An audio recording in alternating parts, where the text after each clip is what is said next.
Bonjour à tous, aujourd'hui je vous retrouve pour une vidéo parage. On va s'occuper du parage de Nadjaf qui est juste ici, alias Nounou pour les intimes. Ça va faire presque 2 mois qu'il n'a pas été paré, c'est moi qui l'ai fait la dernière fois, c'était fin juillet si je dis pas de bêtises. Mais bon, peu importe, on va faire ça ensemble, je vais vous expliquer plus ou moins les étapes en détail. C'est parti! Alors on va commencer par curer le pied du cheval, bon voilà. Il n'y a pas grand chose à faire. Alors il y a quand même une jolie asymétrie. Il y a quand même, vous voyez, pas mal de choses à enlever, c'est ce que je disais, ça fait presque 2 mois qu'il n'a pas été fait et ça a bien poussé puisqu'on a eu un petit peu de pluie et derrière pas mal de soleil, donc en fait la température semble à s'y méprendre comme si on était au printemps. Donc les pieds ils agissent comme si on était au printemps, ça a pas mal poussé. Donc voilà, il est grand temps de lui faire. Alors j'ai commencé par curer les pieds de mon cheval, maintenant hop, on a pris la pince, une pince tout ce qu'il y a de plus classique et on va se mettre à couper tout le surplus.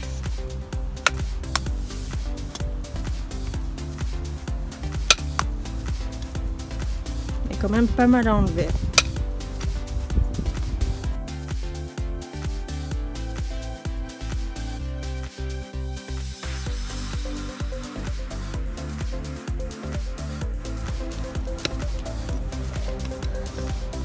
Avec la pince, je peux couper un bout des talons aussi. Et je finirai avec la râpe tout à l'heure.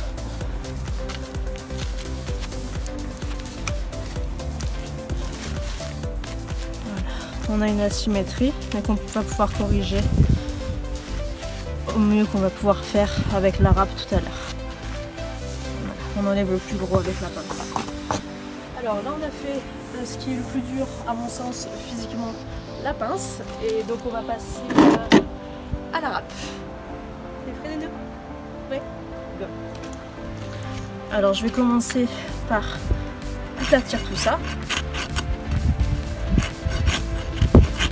Pour mettre le pied au niveau des talons.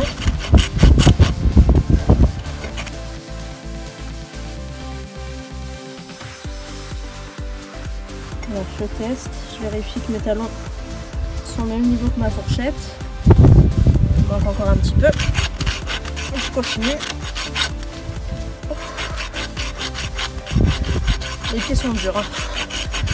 Physiquement c'est assez éreintant. J'égalise mon pied. Alors si je le fais, c'est parce que j'ai suivi des formations pour être capable de le faire et bien connaître les pieds de mes chevaux. Ça se fait pas comme ça à l'aveuglette. Faites-vous suivre par des professionnels. Et ensuite j'entame mon rôle sur toute la partie du pied en suivant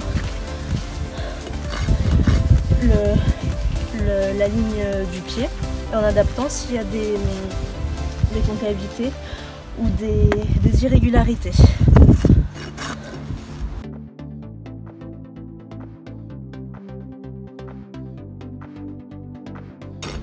C'est bien mon neveu qui est brave. Je vérifie régulièrement à la main si mon rôle il est bien, il est bon.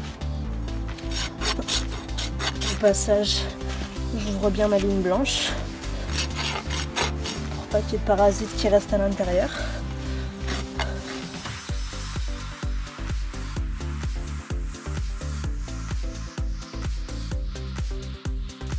Voilà. Alors, lui, il y a moins d'irrégularités sur ce pied-là. Voilà, Nounou. Il y a moins d'irrégularités sur ce pied-là que sur le gauche. Donc, j'ai pas trop à le redresser. Un petit peu quand même. On verra sur le droit, sur le gauche, pardon, ce qu'on peut faire doucement, Nounou. Alors là, il s'impatiente un petit peu, peut-être à cause des mouches. Donc, je garde encore un tout petit peu et je lui rends. Voilà. On se bagarre pas. Je laisse une petite pause. Et on y va. En plus, on a presque fini ce pied là.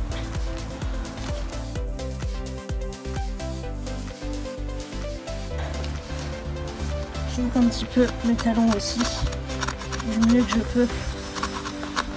Si ma fourchette manque d'ouverture, doucement, Nounou, il me fait mal.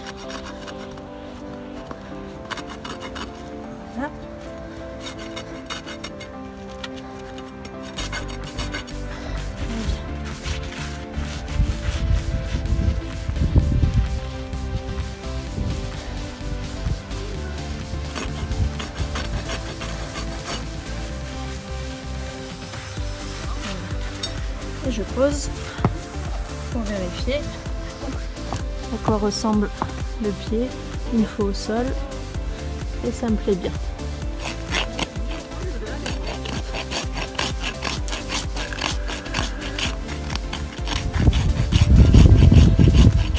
Même combat, hein. On aplatit pour avoir la fourchette au niveau des talons. On est plutôt pas mal. Pas de choses à faire sur ça. Ensuite, sur les postérieurs, je travaille de façon à ce que les postérieurs soient en forme de fusée. Donc plutôt que de le faire en arrondi, je l'allonge sur le côté.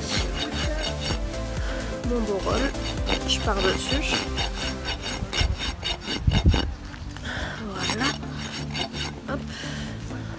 Sans me trop déraper. Voilà, sans creuser non plus. Ça, c'est une erreur un peu courante.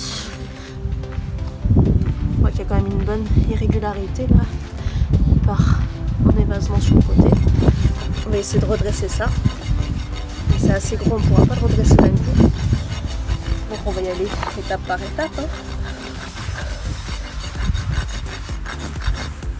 Si on le redresse d'un coup, le cheval il risque d'être gêné, d'avoir mal, d'être perturbé dans sa locomotion. Hein. Donc quand c'est voilà, un bon demi-centimètre, autant comme ça, c'est trop pour le faire en une seule fois.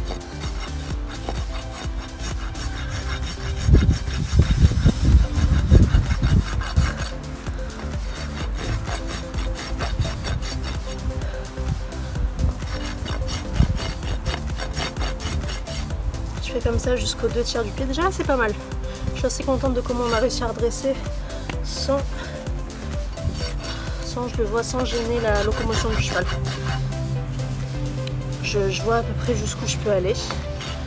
C'est plutôt pas mal. Voilà. Bon, on a des bonnes surprises. Et ensuite, sur la pince, j'ouvre comme ça vers le haut. Enfin, vers le bas, mais comme je suis à l'envers du cheval, c'est vers le haut.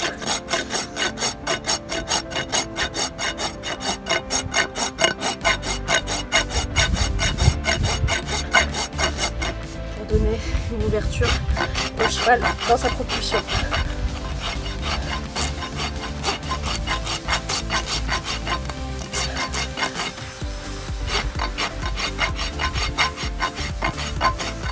Soit égal.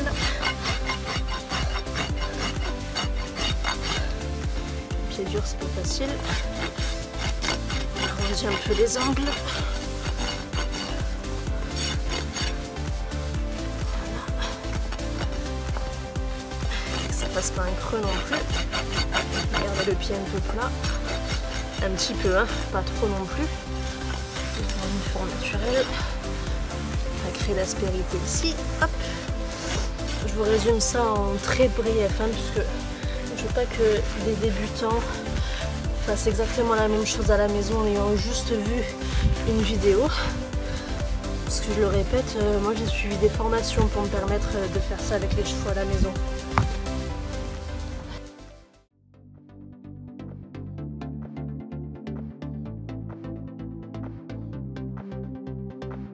Très patient. Et c'est le cas de la plupart de mes chevaux en fait. Et je sais que quand ils commencent à s'impatienter, à me retirer un petit peu le pied et tout, c'est moi qui étais trop loin. Et donc je leur rends assez rapidement, je leur laisse un temps de pause et on repart après, puisque c'est vraiment pas de la mauvaise volonté de leur part. Et de toute façon ça sert à rien de rentrer dans une bagarre avec eux. Hein. Si on rentre dans un rapport de force, on ne gagne pas. Donc autant négocier, y aller progressivement, y aller à leur rythme. J'ai le temps et ça se passe toujours mieux de cette façon là. Voilà, encore un petit peu. Le plus important vraiment à mon sens, encore une fois, c'est que les talons pardon, ne viennent pas encombrer le fait que la fourchette vienne toucher le sol. Il faut vraiment que la fourchette touche le sol pour qu'elle puisse travailler, vivre, qu'il y ait le sang qui vienne dedans et qu'elle s'expande par la suite. Si elle ne touche pas le sol, elle ne fonctionne pas, elle ne vit pas. Et ça c'est très dommage pour un pied nu. Il faut qu'elle fasse office de pompe. Et c'est ça qui manque quand on a un cheval ferré. Voilà, là elle touche, tout va bien. Je peux attaquer mon rôle sur le côté assez droit, comme on disait tout à l'heure, pas en rond.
Petite mention spéciale à mon fiancé au passage, qui a accepté de servir de caméraman pour une matinée.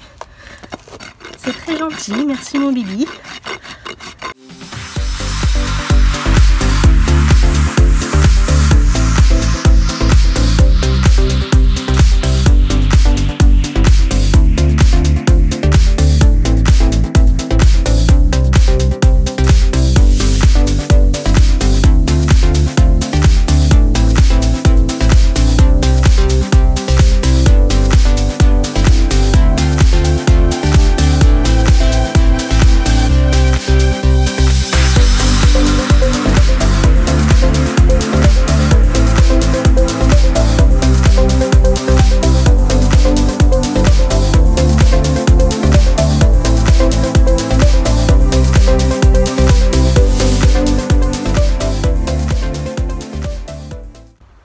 Voilà, on a fini le parage de Nounou, je vais lui mettre sa petite crème pour les soins et je le raccompagne à son paddock et il ira au pré cet après-midi.